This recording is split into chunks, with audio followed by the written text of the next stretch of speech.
Hello, everybody, and thank you for tuning in to the Liberty Report. With me today, our co-host, Daniel McAdams. Daniel, good to see you. Happy Monday, Dr. Paul. How are you? I'm doing fine, Good. Thank you. Good. Thank you. And I have a couple things to go over with, especially coronavirus, because you better be scared. Yeah. If you're not scared yet, you're never going to get scared. But I'll tell you what, the news is bad. A new surge, and it's going to be worse than the first one because it could be combined with influenza. Yeah. Who knows, except those numbers are going down for some weird reason.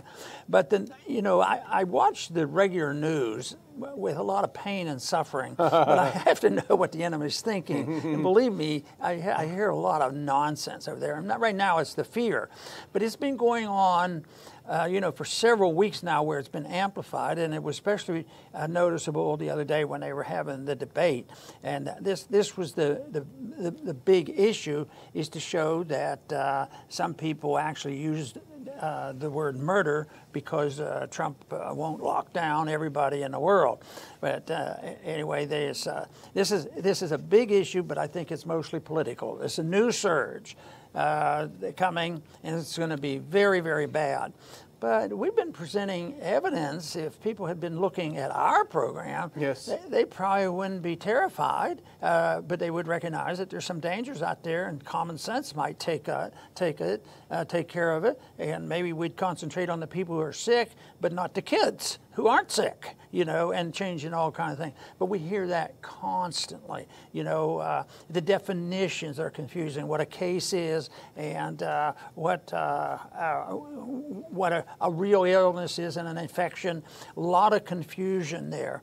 And I thought, well, what I'm going to do is just see, what does CDC say about this? Maybe they'll give us some objective reasoning why this is so vague. Well, I found out why it's so vague, but I also found out they don't help you at all to try to figure out, how to, if a doctor was deciding, well, I have to decide whether I have a case here, because this is a term that used medically, I'll have to find out, if I truly am dealing with a case. But I want to read a little bit. This is a little bit confusing, but I think the viewers will get the gist of this, because it's not very scientific. But this is it. The question is, what is COVID-19's probable case? What is a case? And that's in code. And this is, the answer is a person meeting clinical criteria and epidemiological evidence with no confirmatory laboratory testing performed for COVID-19. So what does that mean in English then? Well, it looks like they're not testing them. So I just have trouble believing this. You're going to get a probable case, and you're getting to it if you don't do any testing. Don't do it. You know why? Because they don't really have that. I don't trust those tests and all that nonsense. And then it goes on a little bit, trying to explain that sentence. A person meeting presumptive laboratory evidence, presumptive. Not laboratory evidence, and either clinical criteria or epidemiological evidence. A person meeting vital records criteria with no confirmatory laboratory testing performed for COVID.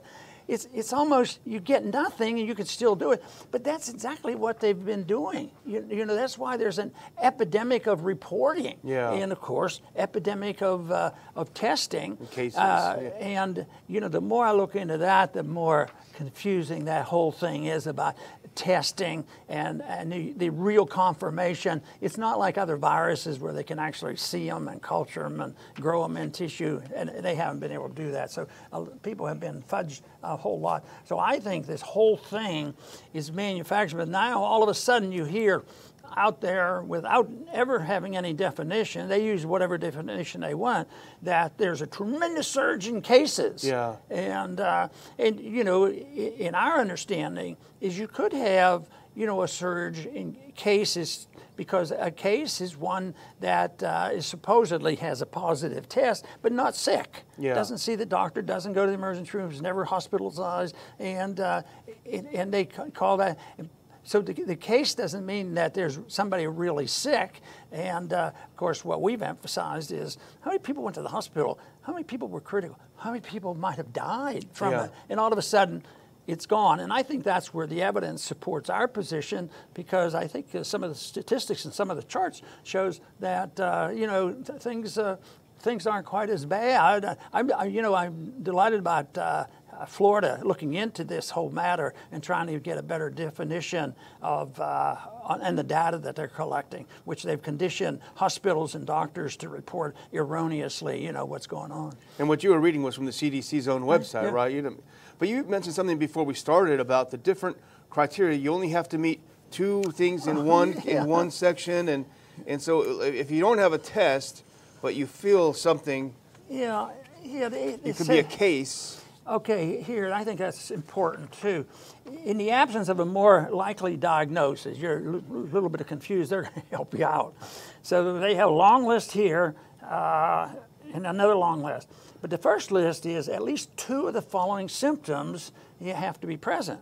And symptoms, a lot of time are very subjective. And sometimes they're very common too. So I just sort of had to chuckle about this. You have to have 2 of these. How many people might have had these two of these symptoms? Fever. Any fever, and that's what they're using. Everybody gets their temperature taken. As if people don't get fever for other reasons without having coronavirus. Chills, rigors, myalgia, sore muscles. People get sore muscles. Headache. How many people get headaches? Sore throat. Sore throat is one thing. Nausea, diarrhea, fatigue, congestion, or runny nose. Sounds like maybe a cold could qualify. So any 2 of those, and you have to get 2 of those, and then you're really on track. You can send in the report and get your bonus. But then they said, or they can go to another list. Any one of the following symptoms. Cough, my goodness, don't ever cough in public. I mean, even if you're just clearing your throat, we better be careful because occasionally we cough on our show. Okay, shortness of breath. Well, what if you run too much and you aren't in good condition? Difficulty breathing, and new taste disorders. So, but this is pure subjectivity, and this is almost saying, the tests aren't that accurate, and I've never believed they have been either, but this is even less so. But anyway, there's an epidemic of these kind of symptoms going on, and all you have to do is, scare somebody. Oh yeah, and people are intimidated. They get a little sniffle, and they say, "Am I coming down with it? Am I coming down?" There's so much of that going on. It can really work a lot. The fears can work up and get people thinking they have certain things they don't have. So we asked the question honestly with the title: is there a new surge, or is this all about politics? We don't know the exact answer. We know that there seems to be a slight increase in cases and maybe an increase in hospitalizations. We don't know exactly how many of those, what percentage of those are specifically COVID, and what percentage of those are people that are finally able to go back and get their elective surgeries. We do know there's a slight increase, but we also know from objective facts that it's nowhere near the level it's being portrayed in the mainstream media and elsewhere. And here's a couple of charts to back up what you're saying, Dr. Paul. Let's look at the first one. These are daily new deaths in the United States. And you see back in April what we had, March and April. Then you saw the Sun Belt second wave in August. And then you're seeing a couple of high days. But here's yesterday, October 25th, daily deaths, 442. That's about 20 or 30 less than 7 days prior. So you have a downward trend with some exceptions. We don't know how many of those are old reporting, which is a big problem we can talk about later. Let's look at the next chart. And we'll talk about this later, Dr. Paul, because this is Florida, and Florida is important for a number of reasons. First of all, it's been over a month since they've completely opened up. If opening up, getting rid of face masks, getting rid of social distancing, if that was a disaster that they claimed, we wouldn't have had yesterday a mere 11 deaths in the entire state of Florida. We would be seeing that downward trend actually being an upward trend.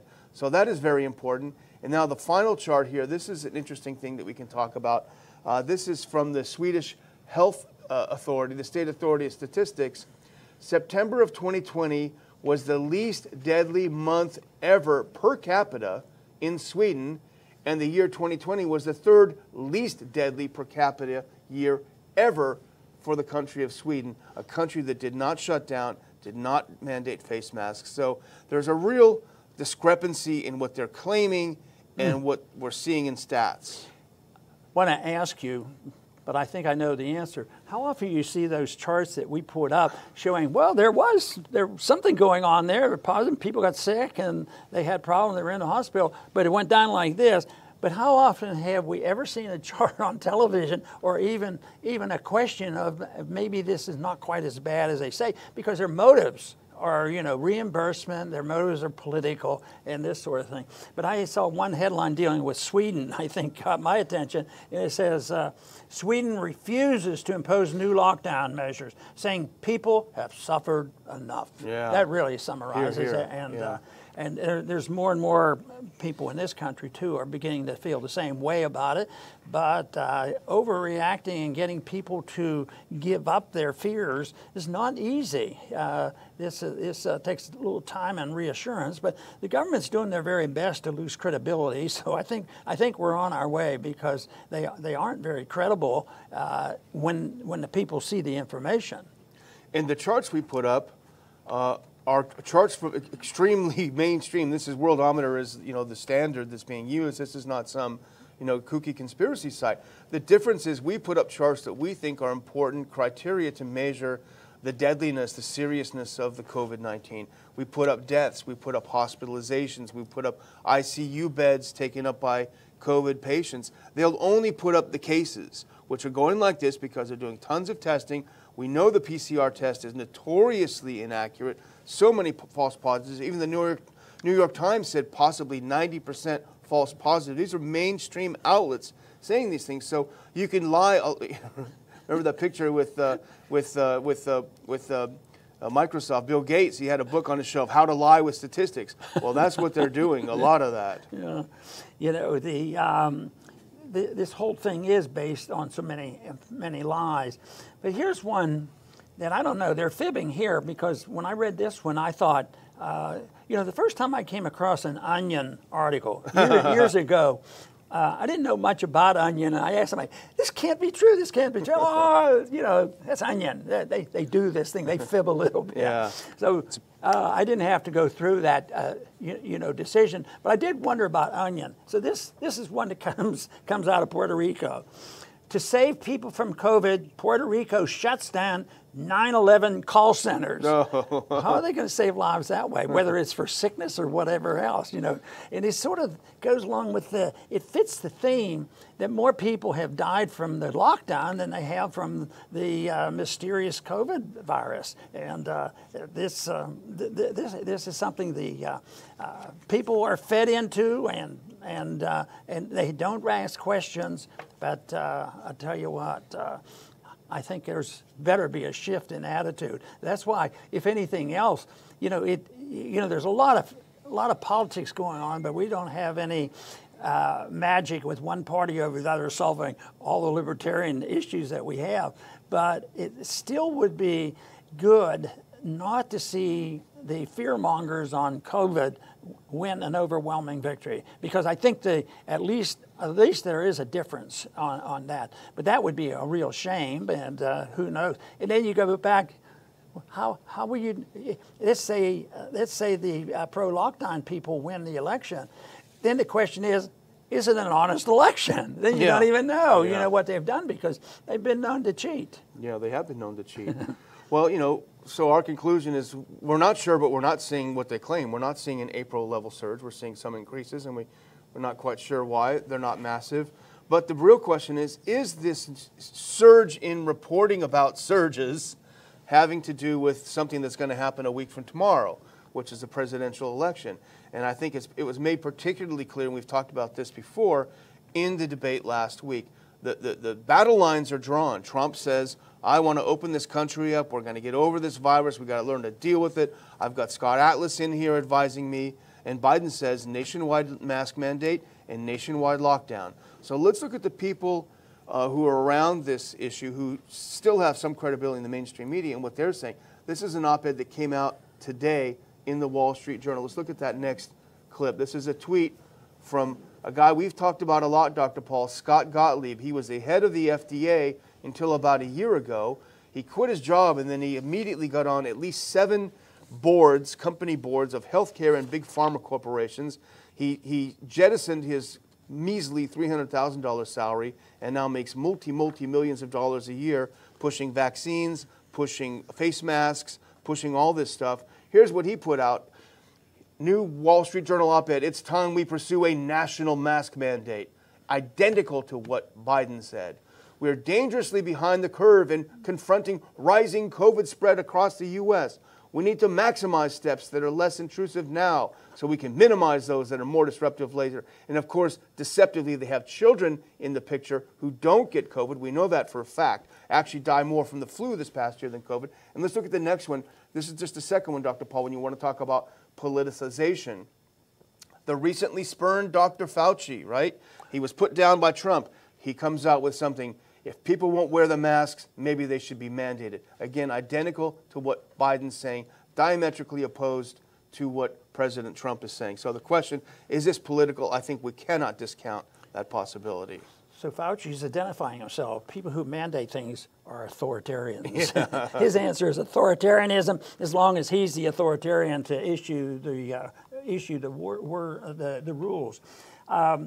You know, the progressives in education have always argued the case that we should do away with the testing, you know, because, well, they've argued that it's racist, and they have all kinds of ideas that undermine education. But San Diego has moved on this now.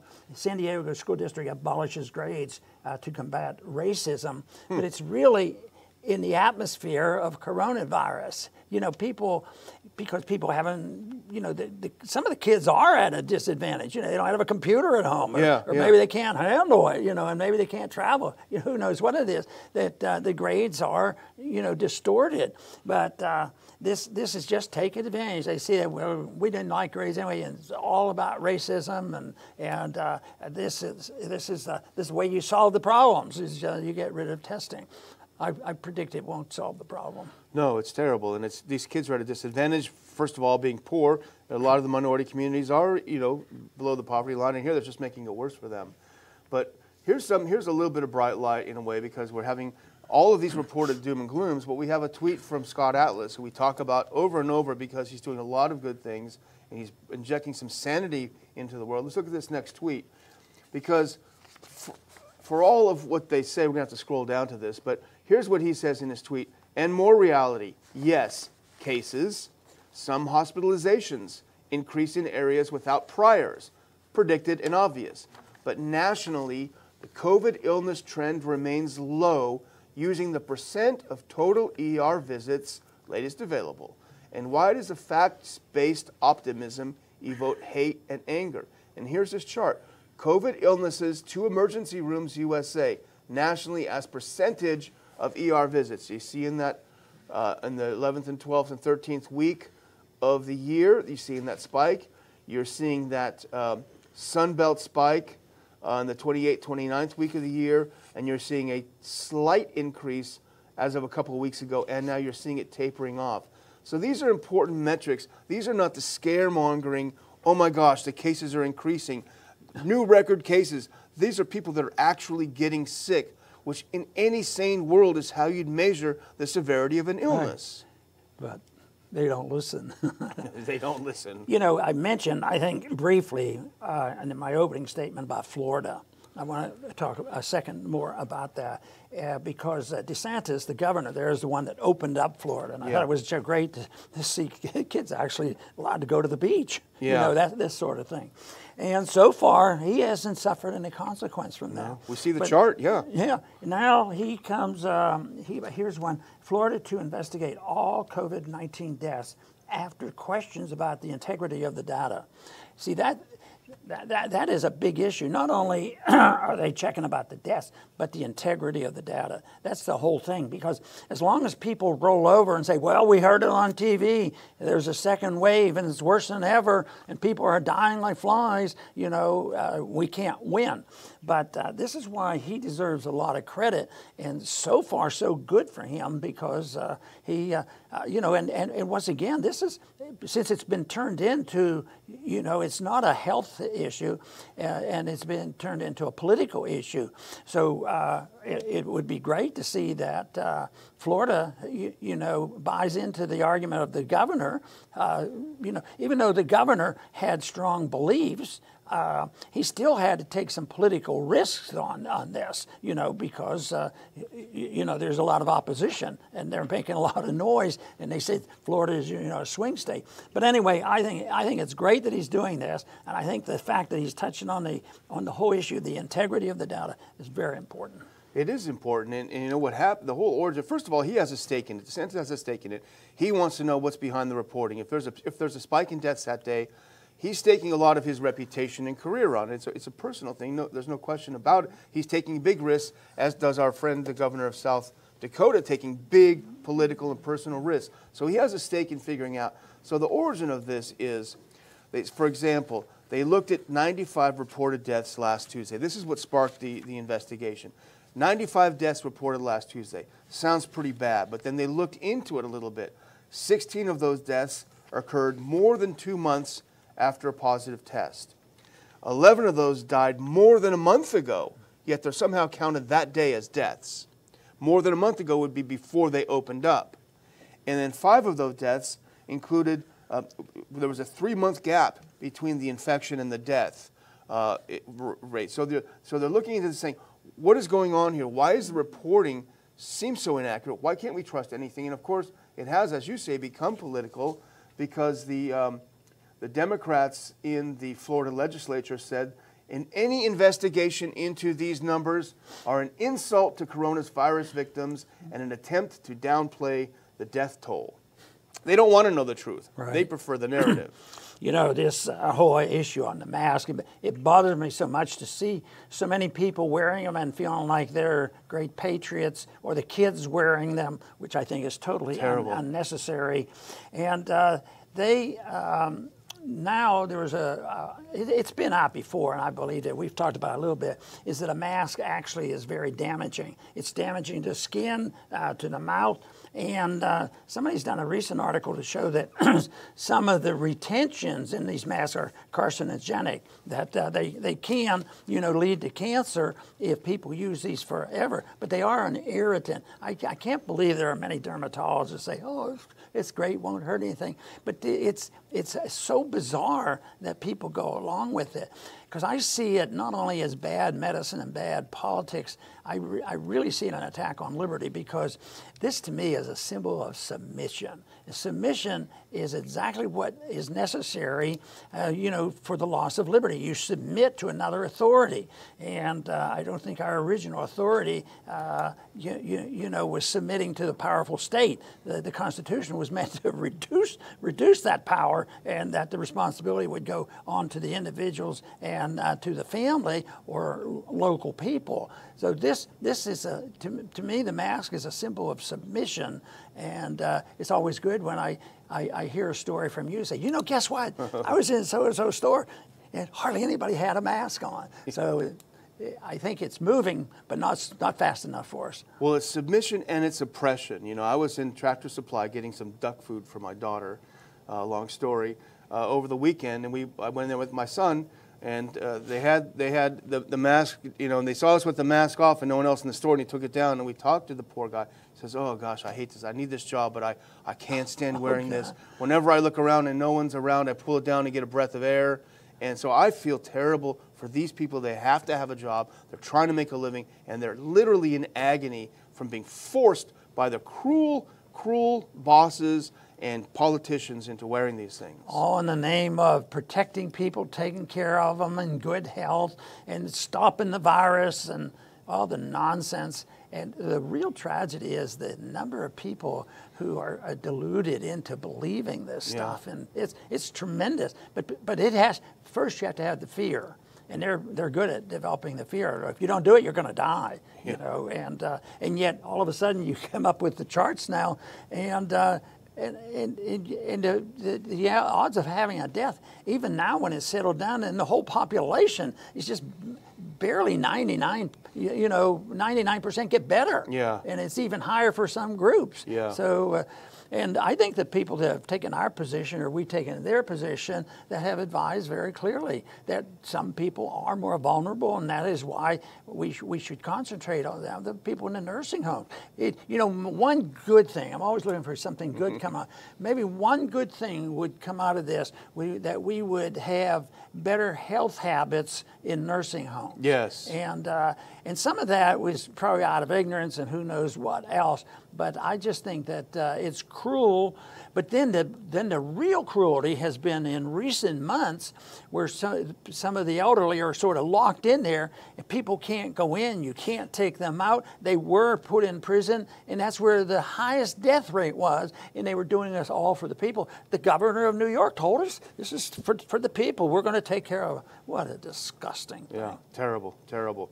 Well, I'm going to run through, because we're getting a little short on time, I'm going to run through a couple things quickly. Okay. Just explaining, they talk about El Paso, a real hot spot. They're trying to lock El Paso back down. Let's look at this next clip. This is our friend Alex Rodriguez, who does such great reporting on Texas stuff. And this is interesting. It's important because El Paso borders on the only state in Mexico that is a red alert level for COVID-19. El Paso is right on the other side. So yes, there is a spike there. It has to do with the neighboring problems. Let's go to the next. So this is the next topic we want to talk about. And this is a quickie, but it's really interesting. It's probably worth some looking into. This is from the Daily Mail. Has COVID killed off the flu? Experts pose the intriguing question as influenza cases nosedive by 98% across the globe. And you know, Dr. Paul, of course, when we have our spring and summer, the Southern Hemisphere has their fall and winter. That's their flu season. And in this article, it points out several things, but two that I pulled out. In Australia, of course, the winter is our summer. They had 14 total positive flu cases in April. Last year, the same April, 367. 14 this year, 367 last year. That's a 96% drop. Chile, 12 cases of flu between April and October. That same period in 2019, 7,000 cases. Yeah, and there has to be something to that. It has to be significant. It needs to be looked at. But one thought that crosses my mind, of course, is the benefits of the way you report things. Yeah. So if you have somebody sick and they're ill and somebody dies and they have influenza, it's, the numbers that I read off, how many symptoms you have in order to and put the diagnosis down. In some of the stories I hear the pressure put on the medical profession and the personnel that no matter what, even if you haven't done a test, that's essentially what I think what that chart I read is essentially saying if you don't happen to have a test, you can go by these symptoms because we need those diagnoses. And but also it's interesting with those numbers, you'd wonder, well, maybe there is something dealing with that the influenza virus has not been as deadly. Yeah, because of that. But what this does importantly is it cancels the big scare of last week, which is Twindemic. The Twindemic is coming. And obviously, and let's look at a couple. This is World Health Organization. Again, using the mainstream organizations. Look at the flu virus for 18, 19, and then look at it at 20. There's virtually none. And look at the next one. Here's another comparison of 19 and 20. Look at 2020 and look at 2019 when it comes to flu virus. It's just incredible how much it's gone, and we don't know why. Some say it's more dominant, the COVID is more dominant. Some say they're misdiagnosing. It's a good question. But I'll close out if you're ready. We'll go. I just want to relay one story, Dr. Paul. It broke my heart. I was speaking to a lady at church. She has a handicapped son. They have to ride the bus, and they were in Houston riding the bus. The son can't wear a mask. He's handicapped. And the lady came up to him and she started pushing a mask on his face. Then she punched him. Then she grabbed him and literally threw him off the bus. The mother's a small lady, And so this is the kind of hatred, violence that's being perpetrated, that's perpetrated by fear that's coming out there, that people are doing this. There are some real monsters out there that are doing some horrible things. But here's someone who's not a monster, and that's Dr. Paul. And I just want to remind our viewers that this is the last week. At the end of October, we're going to close this offer. If you help us with our fall fundraiser, we'll send you a copy of Dr. Paul's new mini book. Lou Rockwell reviewed it last week on LouRockwell.com, told us a little bit about it. If you go to ronpaulinstitute.org, on the upper right corner, you'll see a link where you can find out how you can support us with a tax-deductible donation and get a copy of Dr. Paul's fantastic new book. Dr. Paul? Very good. Thank you. And I once again want to express my appreciation for our viewers tuning in each and every day when possible, because to us and for us this is very important, because we are doing one thing, trying to get a message out that we sincerely believe in. That doesn't mean that we have all the answers, because we try to admit when we don't know, but we do like to point out when the errors are being made. And believe me, that seems to be easy to find errors out there that exist. We sort of, in Congress, it wasn't too difficult. You know, staffers that I had, I said, look, I don't vote for anything that's not authorized by the Congress, by the Constitution. And one time, one of my staffers came to me and they said, you know, the other staffers are a little bit jealous. I said, why would they be jealous of our office? He says, well, they pointed out that my staffers had such an easy job, because they were instructed, if you find anything unconstitutional in it, the vote's going to be no. So it didn't take too long to do it. Sometimes if you read the title, you knew that it was.